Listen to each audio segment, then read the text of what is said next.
Chapitre 6. Mr. Hindley revint pour les funérailles, et, chose qui nous stupéfia et fit jaser les voisins de droite et de gauche, il nous revint avec une femme. Qui elle était, où elle était née, c'est ce dont il ne nous fit jamais part. Sans doute n'avait-elle ni dot, ni nom qui la recommandasse, sans quoi il n'aurait pas dissimulé cette union à son père. Elle n'était pas femme à apporter par elle-même beaucoup de troubles dans la maison. Tout ce qu'elle vit, du moment qu'elle eut franchi le seuil, parut la ravir, ainsi que tout ce qui se passait autour d'elle, hormis les préparatifs de l'enterrement et la présence des veilleurs funèbres. Je la jugeai à moitié stupide, d'après sa conduite en cette occasion. Elle courut à sa chambre, m'y entraîna bien que j'eusse à habiller les enfants, et s'assit, toute frissonnante, les mains jointes, demandant sans cesse « Sont-ils partis ?» Puis elle se mit à décrire avec une émotion hystérique l'effet que lui produisait la vue du noir. Elle frémissait, tremblait, finit par se mettre à pleurer et, quand je lui demandai ce qu'elle avait, me répondit qu'elle ne savait pas, mais qu'elle avait si grand peur de mourir. Je pensais qu'elle n'était pas plus menacée de mourir que moi-même. Elle était plutôt mince, mais jeune, avec des couleurs vives et des yeux qui étincelaient comme des diamants. J'avais remarqué, il est vrai, qu'elle s'essoufflait en montant l'escalier, que le moindre bruit soudain la faisait tressaillir et qu'elle toussait parfois d'une façon inquiétante. Mais je n'avais pas idée de ce que signifiaient ces symptômes et ne me sentais pas portée à sympathiser avec elle. Nous ne nous attachons pas en général aux étrangers ici, Mr. Lockwood, à moins qu'ils ne s'attachent à nous d'abord. Le jeune Earnshaw avait beaucoup changé pendant ces 3 années d'absence. Il avait maigri, avait perdu ses couleurs, parlait et s'habillait tout différemment. Le jour même de son retour, il nous enjoignit, à Joseph et à moi, de nous cantonner à l'avenir dans la cuisine et de lui laisser la salle. Il aurait même voulu faire mettre un tapis et du papier dans une chambre disponible pour en faire un petit salon. Mais sa femme était si enchantée du dallage blanc, de la grande cheminée brillante, des plats d'étain, de la case aux faïences, du chenil et du vaste espace dont on disposait dans cette salle où il se tenait d'habitude, qu'il jugea la réalisation de ce projet inutile à son bien-être et qu'il l'abandonna. Elle manifesta aussi le plaisir qu'elle avait à trouver une sœur parmi ses nouvelles relations. Elle bavarda avec Catherine, l'embrassa, courut partout avec elle et lui fit quantité de présents au début. Son affection se fatigua bien vite cependant et, quand elle devint maussade, Hindley devint tyrannique. Quelques mots, laissant paraître que Heathcliff déplaisait à sa femme, suffirent pour réveiller en lui toute sa haine pour le garçon. Il le repoussa de leur société dans celle des domestiques, le priva des enseignements du ministre, voulut qu'ils fussent remplacés par des travaux au dehors, et exigea de lui le même labeur que d'un valet de ferme. Heathcliff supporta son avilissement assez bien dans les premiers temps, parce que Cathy lui enseignait ce qu'elle apprenait, travaillait et jouait avec lui dans les champs. Tous deux promettaient vraiment de devenir aussi rudes que des sauvages. Le jeune maître ne s'occupait en rien de la manière dont il se conduisait, ni de ce qu'il faisait, pourvu qu'il ne les vît point. Il n'aurait même pas tenu la main à ce qu'ils allassent à l'église le dimanche, si Joseph et le ministre ne lui eussent adressé des remontrances sur son indifférence à l'égard de leurs absences, ce qui lui faisait souvenir d'ordonner le fouet pour Heathcliff et une privation de dîner ou de souper pour Catherine. Mais C'était un de leurs grands amusements que de sauver dans la lande dès le matin et d'y rester toute la journée. La punition subséquente n'était plus qu'un objet de moquerie. Le ministre pouvait donner autant de chapitres qu'il voulait à apprendre par cœur à Catherine, et Joseph pouvait fouetter Heathcliff jusqu'à en avoir le bras engourdi. Ils oubliaient tout dès qu'ils étaient de nouveau réunis, ou du moins dès qu'ils avaient combiné quelques vilains plans de vengeance. Bien souvent, je pleurais à part moi de les voir devenir chaque jour plus effrontés. Et je n'osais pourtant prononcer une syllabe, par crainte de perdre le peu d'empire que j'avais encore sur ces deux êtres privés d'affection.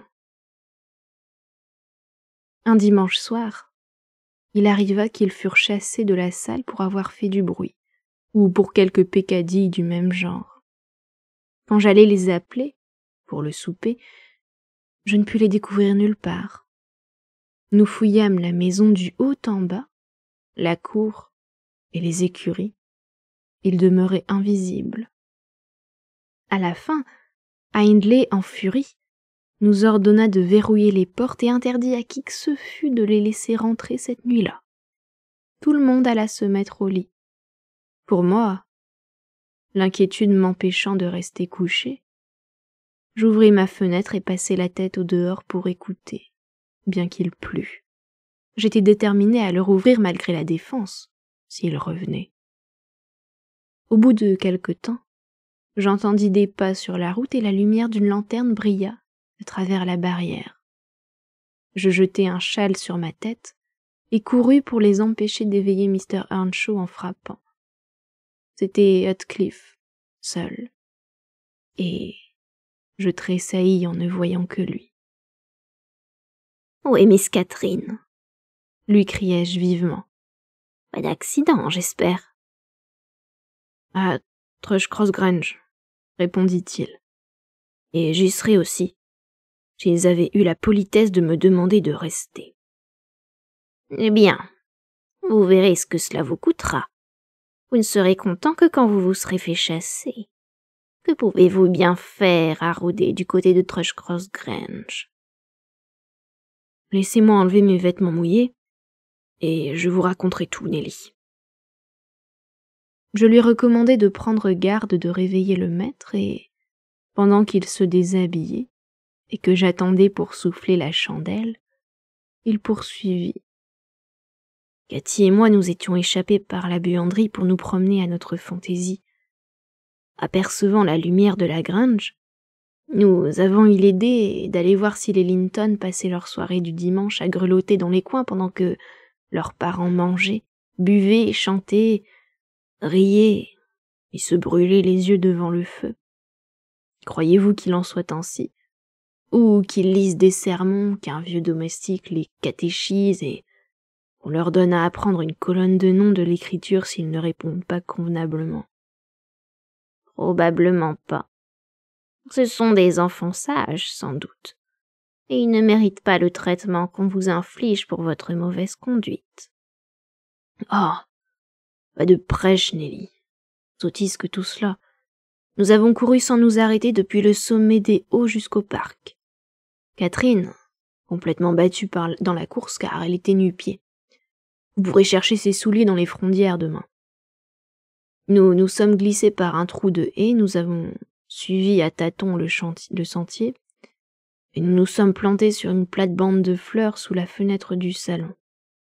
C'est de là que venait la lumière. On n'avait pas fermé les volets et les rideaux n'étaient qu'à demi tirés. Nous pouvions regarder à l'intérieur tous les deux, en nous tenant debout sur le soubassement et en nous accrochant au rebord de la fenêtre. Et nous avons vu... Ah, c'était magnifique. Une splendide pièce avec un tapis rouge, des chaises et des tables couvertes en rouge, un plafond d'un blanc éclatant bordé d'or et, au milieu, une pluie de lames de verre suspendues par des chaînes d'argent et illuminées par la douce lueur de petites bougies. Le vieux Mister et la vieille Mrs. Linton n'étaient pas là. Edgar et sa sœur étaient tout seuls. N'auraient-ils pas dû être heureux Nous nous serions crus au ciel, nous, eh bien. Savez-vous ce que faisaient vos enfants sages? Isabelle, je crois qu'elle a 11 ans, 1 an de moins que Cathy, était couchée sur le parquet, à l'extrémité de la pièce, criant comme si des sorcières la lardaient avec des aiguilles chauffées à blanc. Edgar, près du feu, pleurait en silence. Au milieu de la table était assis un petit chien qui secouait sa patte et qui glapissait. À leur mutuelle accusation, nous comprîmes qu'ils l'avaient presque écartelé à eux deux. Les idiots! Voilà à quoi ils s'amusaient. Se disputer un paquet de poils chauds et se mettre à pleurer parce que tous deux, après s'être battus pour l'avoir, refusaient de le prendre. Nous avons ri de bon cœur à la vue de ces enfants gâtés. Quel mépris nous avions pour eux. Quand me verrez-vous désirer d'avoir ce que désire Catherine? Ou quand nous trouverez-vous tous deux seuls nous amusant à sangloter, à nous rouler par terre chacun à un bout de la chambre? Je ne changerai pour rien au monde ma situation ici pour celle d'Edgar Linton à Thrushcross Grange. Pas même si j'y gagnais le privilège de pouvoir jeter Joseph du haut du pignon le plus élevé et badigeonner la façade de la maison avec le sang de Hindley. Assez, assez, Interrompis-je. vous ne m'avez toujours pas dit, Heathcliff, comment vous aviez laissé Catherine là-bas. Je vous disais que nous rions, reprit-il. Les Linton nous ont entendus et, d'un même mouvement, se sont précipités à la porte comme des flèches. Il y a eu un silence, puis un cri. « Oh, maman, maman, oh, papa, oh, maman, venez, oh, papa, oh, réellement ?» Ils ont vociféré quelque chose dans ce goût-là. Nous avons fait un bruit terrible pour les effrayer encore plus, puis nous avons lâché le rebord de la fenêtre parce que quelqu'un tirait les barres et que nous sentions qu'il valait mieux nous enfuir. Je tenais Cathy par la main et la pressais quand tout à coup elle est tombée à terre. « Sauve-toi, Heathcliff, sauve-toi » a-t-elle chuchoté. Ils ont lancé le bulldog et il me tient. Le démon l'avait saisi par la cheville, Nelly. J'entendais son abominable grognement. Elle n'a pas poussé un cri, non. Elle en aurait rougi, et-elle était embrochée sur les cornes d'une vache en furie. Mais moi, j'ai crié. J'ai proféré assez de malédictions pour anéantir tous les démons de la chrétienté. Saisissant une pierre, je l'ai fourrée entre les mâchoires du chien, et j'ai essayé de toute ma force de l'enfoncer dans sa gorge. Un animal de domestique a fini par arriver avec une lanterne en criant « Tiens bon, Skulker, tiens bon !» Il a changé de ton, cependant, quand il a vu la proie de Skulker et lui a fait lâcher prise en le suffoquant. La langue pourpre de la bête pendait d'un demi-pied hors de sa gueule, et de ses lèvres coulait une bave sanglante. L'homme a relevé Cathy. Elle se sentait mal, non de crainte, j'en suis certain, mais de douleur. Il l'a portée dans la maison. Je suivais en poussant des imprécations et des cris de vengeance. « Qu'a-t-il attrapé, Robert ?» a crié Linton de l'entrée. « Skulker a attrapé une petite fille, monsieur, et voilà un garçon, a-t-il ajouté en me montrant le poing, qui m'a tout l'air d'être un éclaireur. Vraisemblablement, les voleurs voulaient les faire passer par la fenêtre pour ouvrir les portes à la bande quand tout le monde aurait été endormi, afin de pouvoir nous assassiner à leur aise. Taisez-vous, voleur mal embouché, cela vous vaudra la potence. Mr. Linton, ne quittez pas votre fusil. »« Non, non, Robert, dit le vieil imbécile. Les coquins savaient qu'hier était le jour de mes loyers. Ils ont cru faire un bon coup. Entrez, je vais leur offrir une réception.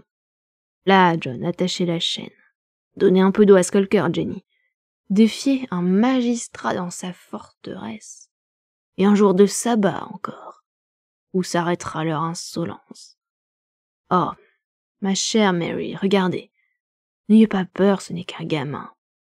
Pourtant, la scélératesse est bien peinte sur son visage. Ne serait-ce pas un bienfait pour le pays de le pendre sur le champ avec son naturel, révélé par ses traits, se manifeste par les actes? Et il m'a poussé sous le lustre. Mrs. Linton a chaussé ses lunettes et levé les mains avec un geste d'horreur. Les poltrons d'enfants se sont rapprochés aussi. Isabelle balbutiait « Quel être affreux, mettez-le dans la cave, papa. Il ressemble tout à fait au fils de la diseuse de Bonaventure qui m'a volé mon faisan apprivoisé. N'est-ce pas, Edgar ?» Pendant qu'il m'examinait, Cathy est arrivée. Elle avait entendu ces dernières paroles et elle s'est mise à rire. Edgar Linton, après lui avoir lancé un regard inquisiteur, a repris suffisamment ses esprits pour la reconnaître. Il nous voit à l'église, vous savez, et nous ne les rencontrons d'ailleurs que là. C'est Miss Earnshaw, disait-il tout bas à sa mère. Et regardez comme Skulker l'a mordu, comme son pied saigne. Miss Earnshaw, quelle bêtise, s'est écriée la dame. Miss Earnshaw battant le pays avec un bohémien. Mais pourtant, c'est vrai, l'enfant est en deuil. Sûrement, c'est elle. Et elle est peut-être estropiée pour la vie. Quelle coupable négligence de la part de son frère, a gémi Mr. Linton, me quittant pour se tourner vers Catherine. J'ai entendu dire par Childers, c'était le pasteur, monsieur, qu'il la laisse croître dans l'impiété la plus complète. Mais qui est l'autre? Pourrait-elle ramasser ce compagnon? Ah, c'est certain, cette étrange acquisition que feu mon voisin avait faite lors de son voyage à Liverpool. Un petit lascar, ou quelque rebut de l'Amérique ou de l'Espagne. Un méchant garçon, en tout cas, a observé la vieille dame, et tout à fait déplacé dans une maison honnête. Avez-vous remarqué son langage, Linton? Je suis scandalisé que mes enfants l'aient entendu. J'ai recommencé à jurer. Ne vous fâchez pas, Nelly. Et Robert a reçu l'ordre de me mettre dehors. J'ai refusé de m'en aller sans Cathy. Il m'a traîné dans le jardin, m'a forcé de prendre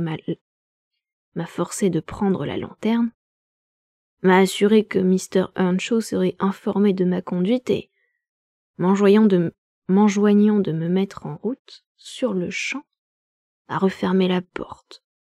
Les rideaux étaient encore relevés dans un coin et j'ai repris mon poste d'observation car si Cathy avait désiré repartir et qu'ils n'eussent pas voulu la laisser sortir, j'avais l'intention de briser leur grande vitre en 1 000 000 de morceaux.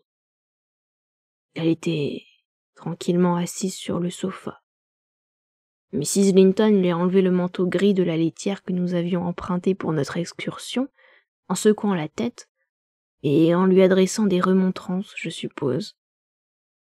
Cathy était une jeune fille de bonne naissance, et il faisait une distinction entre les manières de nous traiter, elle ou moi. Puis la femme de chambre a apporté une cuvette d'eau chaude et lui a lavé les pieds.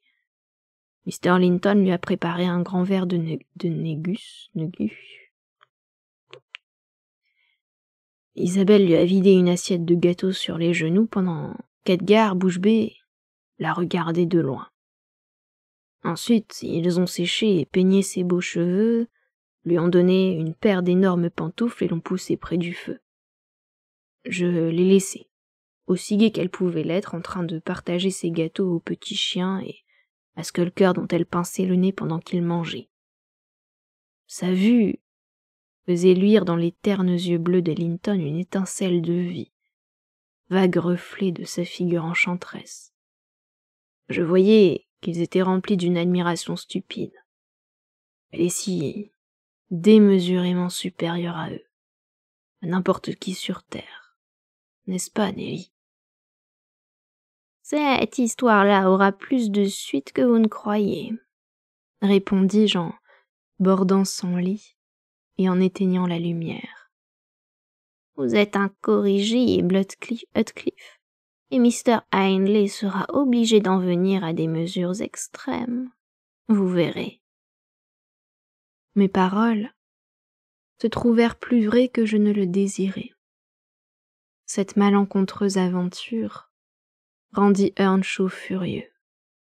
Puis Mr. Linton, pour arranger les choses, nous rendit visite le lendemain et fit au jeune maître une telle leçon sur sa façon de diriger sa famille que ce dernier se décida à s'occuper sérieusement de ce qui se passait chez lui. Heathcliff ne fut pas fouetté, mais il fut averti qu'au premier mot qu'il adresserait à Miss Catherine, il serait infailliblement chassé. De son côté, Mrs. Earnshaw entreprit de discipliner un peu sa belle-sœur. Quand celle-ci rentra à la maison, elle usa d'adresse et non de force. Par la force, elle ne serait arrivée à rien. Fin du chapitre 6. Chapitre 7. Cathy resta à Thrushcross Grange 5 semaines, jusqu'à Noël. Durant ce laps de temps, sa cheville se guérit complètement et ses manières s'améliorèrent beaucoup. Ma maîtresse lui rendit de fréquentes visites pendant cette période et commença l'application de son plan de réforme en essayant d'éveiller chez elle l'amour-propre par des vêtements élégants et des flatteries qu'elle accepta volontiers.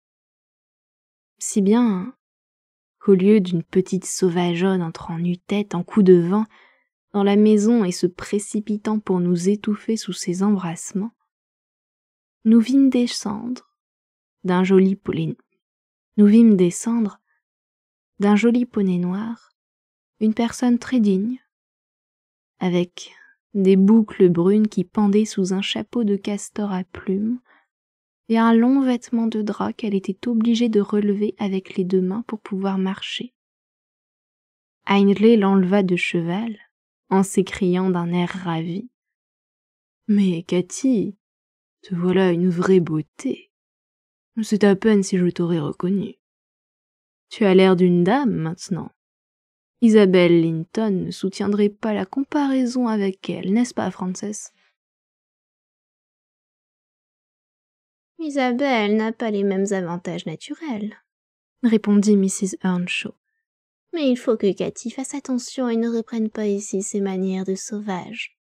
Hélène, aidez Miss Catherine à se dévêtir. Ne bougez pas, ma chère, vous allez déranger vos boucles. Laissez-moi vous retirer votre chapeau. Je la débarrassai de son habit de cheval, sous lequel apparurent une belle robe de soie écossaise et un pantalon blanc tombant sur des souliers reluisants. Quand les chiens arrivèrent en bondissant pour lui faire fête, ses yeux étincelèrent de joie, mais elle osa à peine les toucher, de crainte qu'ils ne missent leurs pattes sur ses magnifiques atours. Elle me donna un baiser discret. J'étais couverte de farine car j'étais apprêt à faire un gâteau de Noël, et ce n'était pas le moment de me serrer dans ses bras. Puis, elle chercha autour d'elle Heathcliff. Mr. et Mrs. Earnshaw attendaient avec anxiété leur rencontre qui, pensait-il, leur permettrait d'apprécier dans une certaine mesure si leur espoir d'arriver à séparer les 2 amis était fondé. On eut d'abord du mal à découvrir Heathcliff. S'il était insouciant et si l'on se souciait peu de lui avant l'absence de Catherine, c'était devenu 10 fois pis maintenant. Personne d'autre que moi n'avait même la bonté de lui dire qu'il était sale et de l'obliger à se laver au moins 1 fois par semaine. Et les enfants de son âge ne sont en général pas naturellement portés à trouver plaisir au savon et à l'eau. Aussi, sans parler de ses vêtements qu'il traînait depuis 3 mois dans la boue et dans la poussière, ni de son épaisse chevelure hirsute, sa figure et ses mains, dit-elle fâcheusement obscurcie. Il n'avait pas tort de se cacher derrière le banc, en voyant entrer dans la salle une si brillante et gracieuse demoiselle, au lieu de la réplique ébouriffée de lui-même qui l'attendait. « Heathcliff n'est pas ici ?» demanda-t-elle en ôtant ses gants et montrant des doigts qui avaient extraordinairement blanchi grâce à l'oisiveté et à la reclusion. « Heathcliff, tu peux venir » cria Mr. Hindley, enchanté de sa déconfiture et très content de voir qu'il était forcé de se présenter comme un jeune polisson très repoussant. Tu peux venir souhaiter la bienvenue à Miss Catherine, comme les autres domestiques. » Cathy, apercevant son amie dans sa cachette, y courut pour l'embrasser. Elle lui appliqua 7 ou 8 baisers sur chaque joue en 1 seconde, puis s'arrêta et, reculant, éclata de rire en s'écriant « Oh, que tu as l'air sinistre et de mauvaise humeur, et que tu es drôle et vilain. Mais c'est parce que je suis habituée à Edgar et Isabelle Linton. Eh bien, Heathcliff, m'as-tu oublié ?»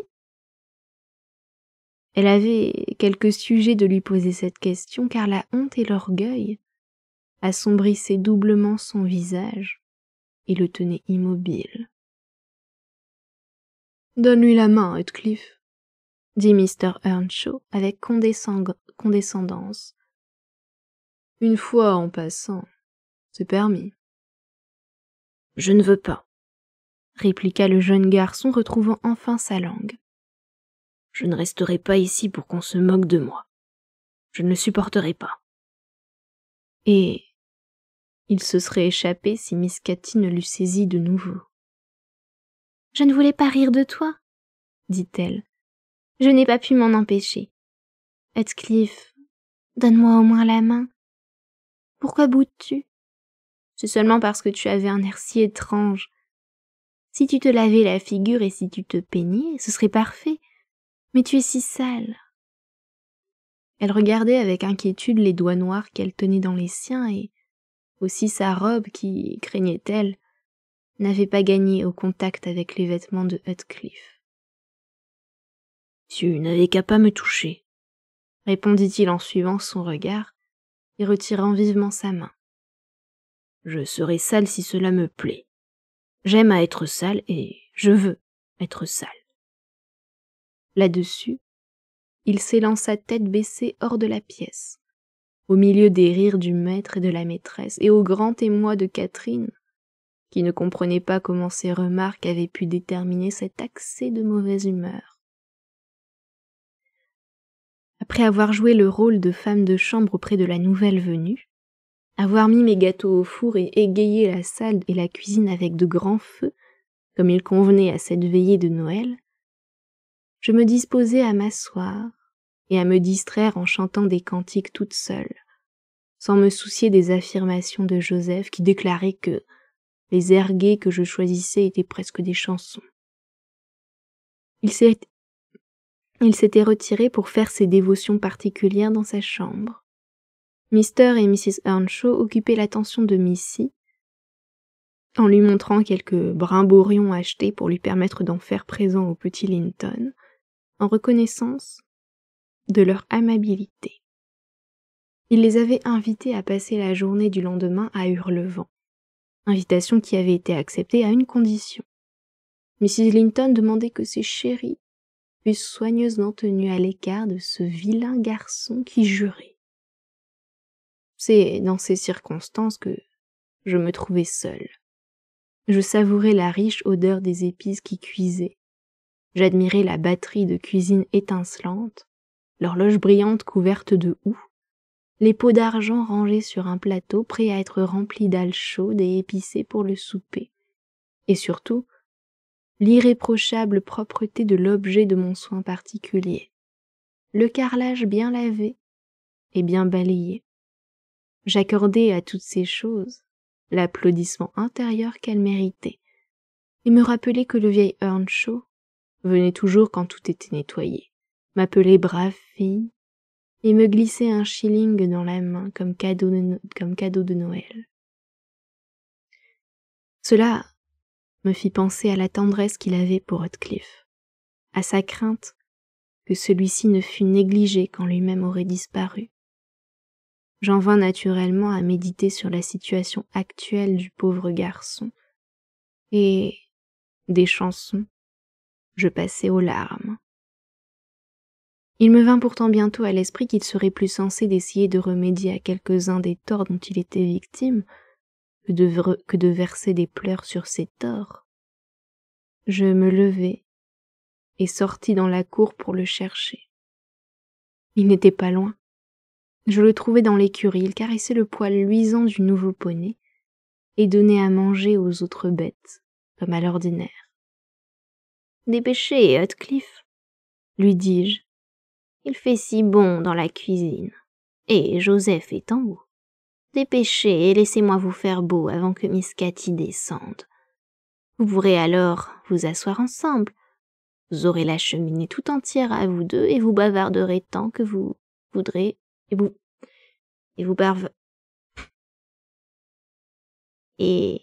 vous bavarderez tant que vous voudrez jusqu'à l'heure du coucher. Il continua son travail, sans même tourner la tête de mon côté. Allons, venez-vous, repris-je. Il y a pour chacun de vous un petit gâteau qui est presque cuit, et il vous faut une demi-heure pour vous habiller. J'attendis 5 minutes, mais, n'obtenant pas de réponse, je le quittai.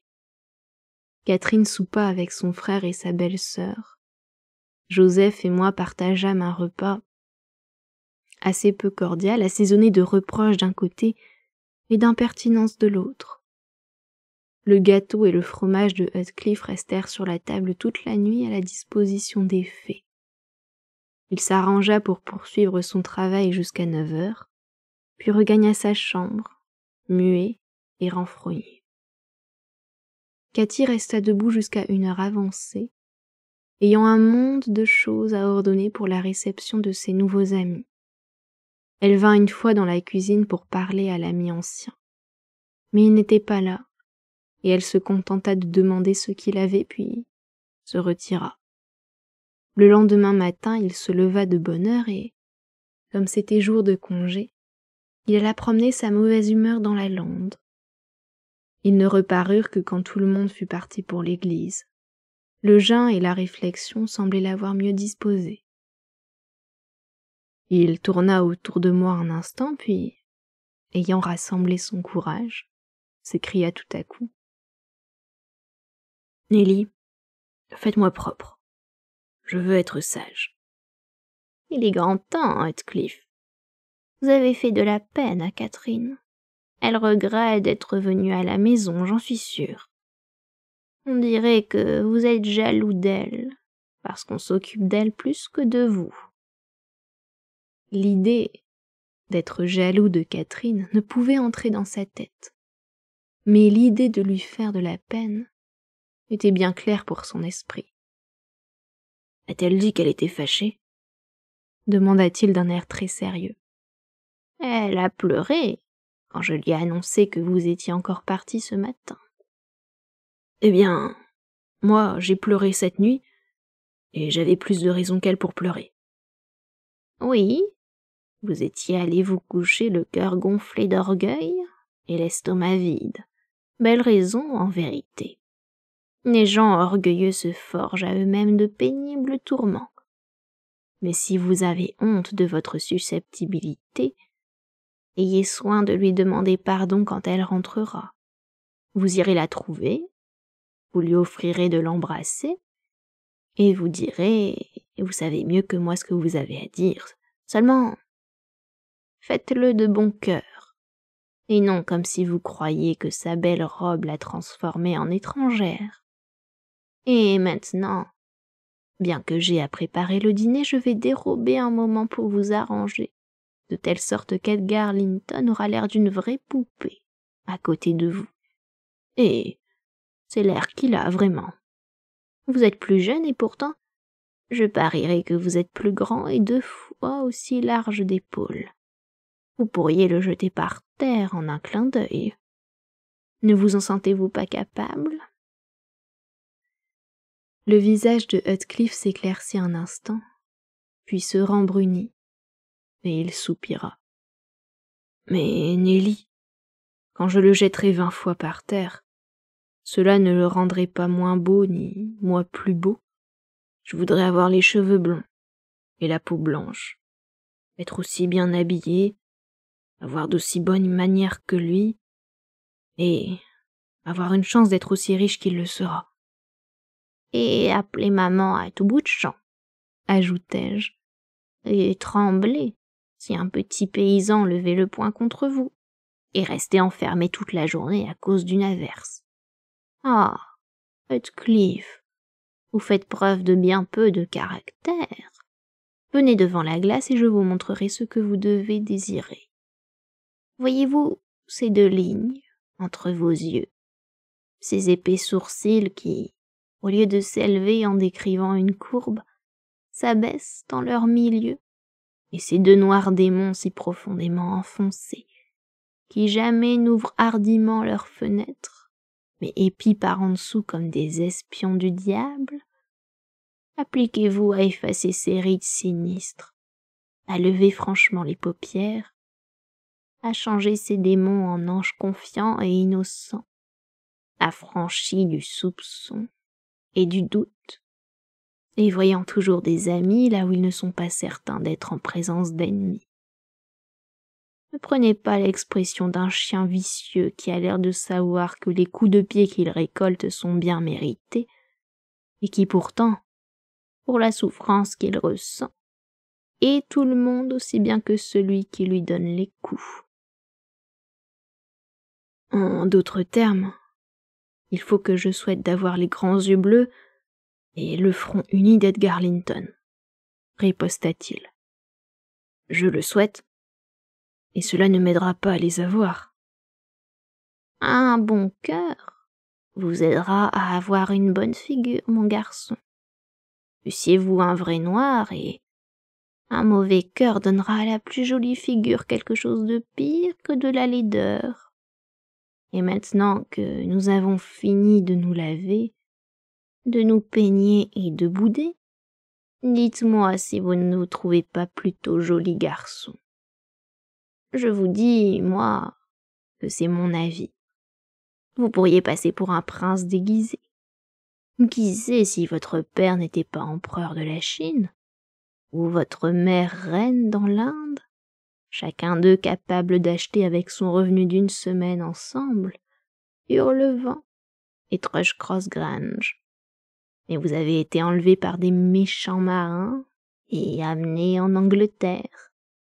À votre place, j'aurais une haute idée de ma naissance, et cette pensée me donnerait du courage et de la dignité pour supporter l'oppression d'un petit fermier.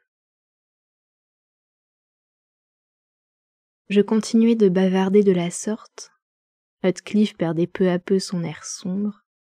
Il commençait même à prendre un visage tout à fait engageant. Quand tout à coup, notre conversation fut interrompue par le roulement sourd d'un véhicule qui montait la route et entra dans la cour. Il courut à la fenêtre, et moi à la porte, juste à temps pour apercevoir les 2 Linton descendre de la voiture de famille, emmitouflés dans des manteaux et des fourrures, et les Earnshaw descendre de leur monture. Ils allaient souvent à l'église à cheval en hiver. Catherine prit chacun des enfants par la main, les introduisit dans la salle et les installa devant le feu, ce qui mit vite de la couleur sur leur pâle visage. Je pressai mon compagnon de se dépêcher à présent et de montrer son aimable humeur, et il obéit volontiers. Mais la malchance voulut que, au moment qu'il ouvrait d'un côté la porte pour sortir de la cuisine, Hindley l'ouvrit de l'autre. Ils se trouvèrent face à face, et le maître, irrité de le voir propre et joyeux, peut-être empressé à tenir la promesse faite à Mrs. Linton, le repoussa brusquement et ordonna d'un ton irrité à Joseph d'empêcher le drôle de pénétrer dans la pièce, de l'envoyer au grenier jusqu'après le dîner. Il va fourrer ses doigts dans les tartes et voler les fruits, si on le laisse seul avec eux 1 minute. Non, monsieur, ne puis-je m'empêcher de répondre. Il ne touchera certainement à rien, et il me semble qu'il doit avoir sa part de friandises tout comme nous. Il aura sa part de ma main si je le trouve en bas avant la nuit, s'écria Hindley. Va-t'en, vagabond. Quoi? Tu essaies de faire l'élégant, n'est-ce pas? Attends un peu que j'attrape une de ces gracieuses boucles. Tu vas voir si je ne tire pas dessus pour les allonger. Elles sont déjà assez longues, observa Master Linton qui, du seuil de la porte, risquait un coup d'œil furtif. Je suis surpris qu'elle ne lui fasse pas mal à la tête. On dirait la crinière d'un poulain sur ses yeux. Il hasarda cette remarque sans intention d'insulte, mais la nature violente de Heathcliff n'était pas préparée à supporter l'ombre d'une impertinence de la part de quelqu'un qu'il semblait déjà haïr comme un rival. Il saisit une soupière remplie de jus de pomme brûlant. C'était le premier objet qui lui était tombé sous la main, et la lança en plein dans la figure et dans le cou du discoureur. Ce dernier se mit à pousser des gémissements qui attirèrent en hâte Isabelle et Catherine. Mr. Earnshaw empoigna sur-le-champ le délinquant et le conduisit dans sa chambre où, sans doute, il lui administra pour calmer son accès de colère un remède brutal, car il reparut rouge et essoufflé. Je pris un torchon et frottai sans grande aménité le nez et la bouche d'Edgar, lui affirmant qu'il n'avait eu que ce qu'il méritait pour s'être mêlé de ce qui ne le regardait pas. Sa sœur se mit à pleurer, en déclarant qu'elle voulait rentrer à la maison, et Cathy restait interdite, rougissant de toute cette scène. Vous n'auriez pas dû lui parler, dit-elle d'un ton de reproche à Master Linton. Il était de mauvaise humeur. Et voilà que vous avez gâté votre visite, et lui va être fouetté. Je déteste qu'il soit fouetté. Je ne pourrai pas dîner. Pourquoi lui avez-vous parlé, Edgar? Je ne lui ai pas parlé, pleurnicha le jeune homme qui s'échappa de mes mains et termina le reste de sa purification avec son mouchoir de batiste. J'avais promis à maman de ne pas lui dire un mot, et je ne lui ai pas dit un mot. Bon, ne pleurez pas, répondit Catherine avec dédain. Vous n'êtes pas mort. Ne faites plus de sottises, voilà mon frère. Restez tranquille. Chut, Isabelle, quelqu'un vous a-t-il fait du mal à vous? Allons, enfants, prenez vos places, cria Hindley en entrant précipitamment. Cet animal m'a donné joliment chaud. La prochaine fois, Master Edgar, prenez vos propres poings pour vous faire respecter. Cela vous donnera de l'appétit. Les convives retrouvèrent leur tranquillité d'esprit à la vue et à l'odeur du festin. Ils avaient faim après leur course et se consolèrent facilement, puisqu'aucun d'eux n'avait eu de mal réel. Mr. Earnshaw découpa de généreuses portions, et sa femme égaya le repas par sa conversation animée. Je me tenais derrière sa chaise, et je fus peiné de voir Catherine, les yeux secs, et l'air indifférent se mettre à couper l'aile d'oie qui était devant elle. Quel enfant insensible, me disais-je, comme elle se soucie peu des chagrins de son ancien compagnon de jeu. Je ne l'aurais pas cru si égoïste. Elle porta une bouchée à ses lèvres, puis la reposa sur son assiette. Ses joues s'enflammèrent, et ses larmes commencèrent à couler. Elle laissa tomber sa fourchette à terre, et plongea en hâte sous la nappe pour dérober son émotion. Je ne la qualifiai pas longtemps d'insensible, car je vis qu'elle était en purgatoire pendant toute la journée, et impatiente de trouver une occasion d'être seule, ou d'aller voir Heathcliff, qui avait été mis sous clé par le maître ainsi que j'en m'en aperçus en essayant de lui porter en cachette quelques victuailles. Le soir, on dansa. Cathy demanda alors sa grâce, sous prétexte qu'Isabelle Linton n'avait pas de partenaire. Ses prières demeurèrent vaines et ce fut moi qu'on désigna pour combler la vacance. L'excitation de l'exercice dissipa toute trace de tristesse, et notre plaisir s'accrut à l'arrivée de la musique de Gimmerton, comprenant 15 membres, une trompette, un trombone, des clarinettes, des bassons, des corps de chasse et une basse-viole, plus des chanteurs. Chaque Noël, ils font ainsi le tour des maisons respectables et recueillent quelque argent. Les entendre était pour nous un régal de choix. Quand ils eurent chanté les cantiques habituels, nous les mîmes aux chansons et aux morceaux à reprise. Mrs. Earnshaw aimait la musique, et ils nous en donnèrent en abondance. Catherine l'aimait aussi, mais elle prétendit qu'elle la goûterait mieux du haut de l'escalier, et elle monta dans l'obscurité. Je la suivis. On ferma la porte de la salle du bas sans que notre absence fût remarquée tant il y avait de monde. Catherine ne s'arrêta pas sur le palier, mais continua de monter jusqu'à la mansarde où Heathcliff était enfermé, et elle l'appela. Pendant quelque temps, il s'entêta à ne pas répondre. Elle persévéra et finit par le persuader de communiquer avec elle à travers les planches. Je laissai causer les pauvres enfants sans les inquiéter, jusqu'au moment où je présumai que les chants allaient cesser et que les chanteurs allaient prendre quelque rafraîchissement. Je grimpai alors à l'échelle pour avertir Catherine. Au lieu de la trouver à la porte, j'entendis sa voix à l'intérieur. La petite coquine s'était glissée comme un singe par une lucarne sur le toit, de là par une autre lucarne dans la mansarde, et ce fut avec la plus grande difficulté que je pus la décider à ressortir. Quand elle revint, Heathcliff la suivait et elle insista pour que je l'emmenasse dans la cuisine, puisque Joseph était allé chez un voisin, pour échapper au son de notre infernal psalmodie, comme il se plaisait à l'appeler. Je leur déclarai que je n'avais nulle intention d'encourager leur tour, mais, comme le prisonnier jeûnait depuis son dîner de la veille, je consentais, pour cette fois, à fermer les yeux sur sa fraude à l'égard de Mr. Hindley. Il descendit.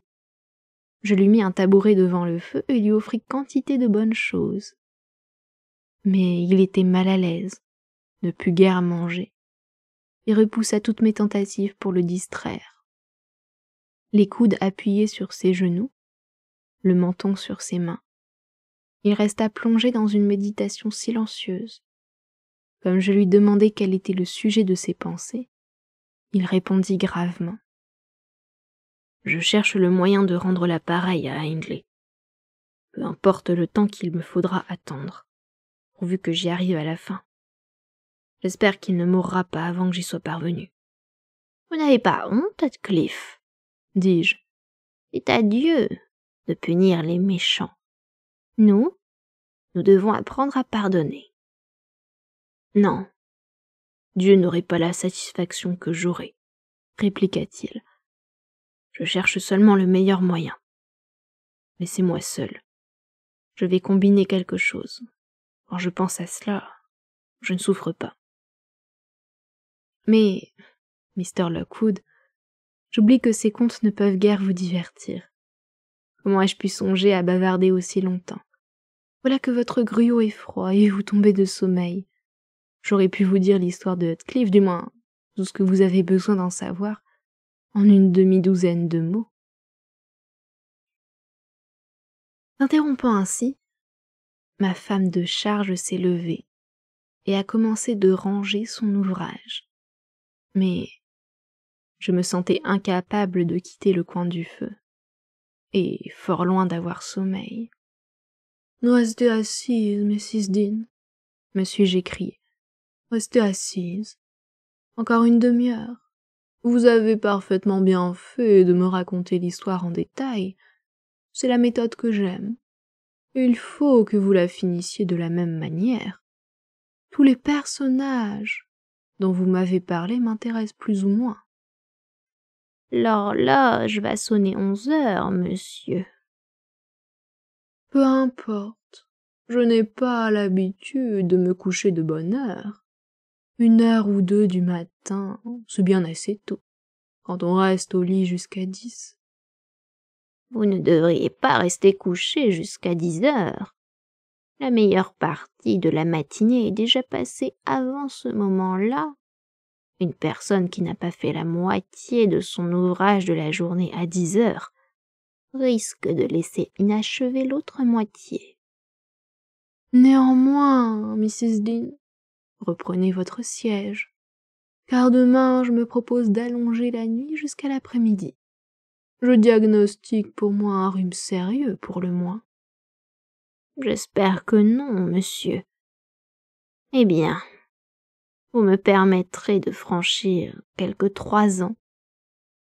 Pendant ce laps de temps, Mr. Earnshaw. Non, non, je ne permets rien de tel. Connaissez-vous cet état d'esprit où, si vous vous trouviez seul avec un chat occupé à lécher son petit devant vous sur le tapis, vous surveilleriez l'opération avec un tel intérêt, il suffirait que le minet négligeât une oreille pour vous mettre sérieusement en colère? Un état d'esprit terriblement paresseux, il me semble. Au contraire, beaucoup trop actif. C'est le mien en ce moment. Par conséquent, continuez sans omettre aucun détail. Je m'aperçois que les gens de ces contrées-ci prennent sur les gens des villes la même supériorité qu'une araignée dans un cachot sur une araignée dans une maison de campagne, aux yeux des habitants de l'une ou de l'autre de ces demeures. Pourtant, l'attraction plus grande exercée sur l'observateur ne tient pas uniquement à la situation de ce dernier.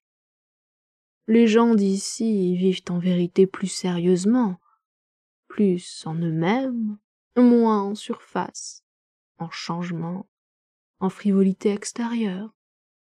Ici, je pourrais concevoir un amour de toute la vie comme une chose possible, et jusqu'à présent, j'étais fermement convaincu qu'aucun amour ne pouvait durer plus d'1 an. L'état des uns ressemble à celui d'un homme devant un plat unique, sur lequel il concentre tout son appétit et auquel il fait largement honneur. L'état des autres à celui du même homme devant un dîner composé par un cuisinier français. De l'ensemble, il tirera peut-être autant de satisfaction, mais il ne considérera et ne se rappellera chaque plat que comme un simple atome. Oh, nous sommes les mêmes ici que partout ailleurs, une fois qu'on nous connaît, observa Mrs. Dean, un peu intriguée par mes comparaisons.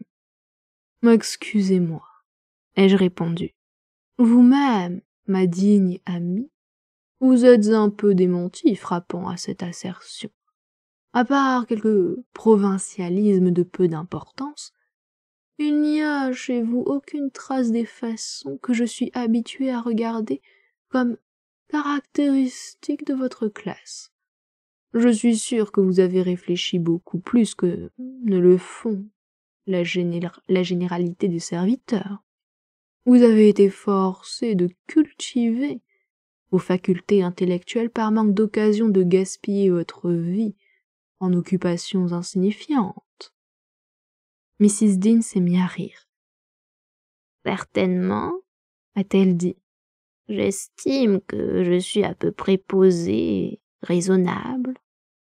Non pas précisément parce que je vis au milieu des montagnes et que je vois la même collection de visages et la même série d'actions d'un bout de l'année à l'autre, mais j'ai été soumise à une sévère discipline, ce qui m'a enseigné la sagesse. Et puis, j'ai lu plus que vous ne pourriez le croire, Mr. Lockwood.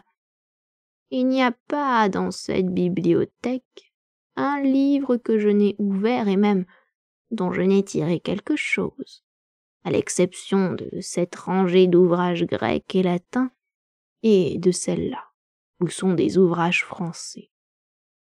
Encore suis-je capable de les distinguer les uns des autres.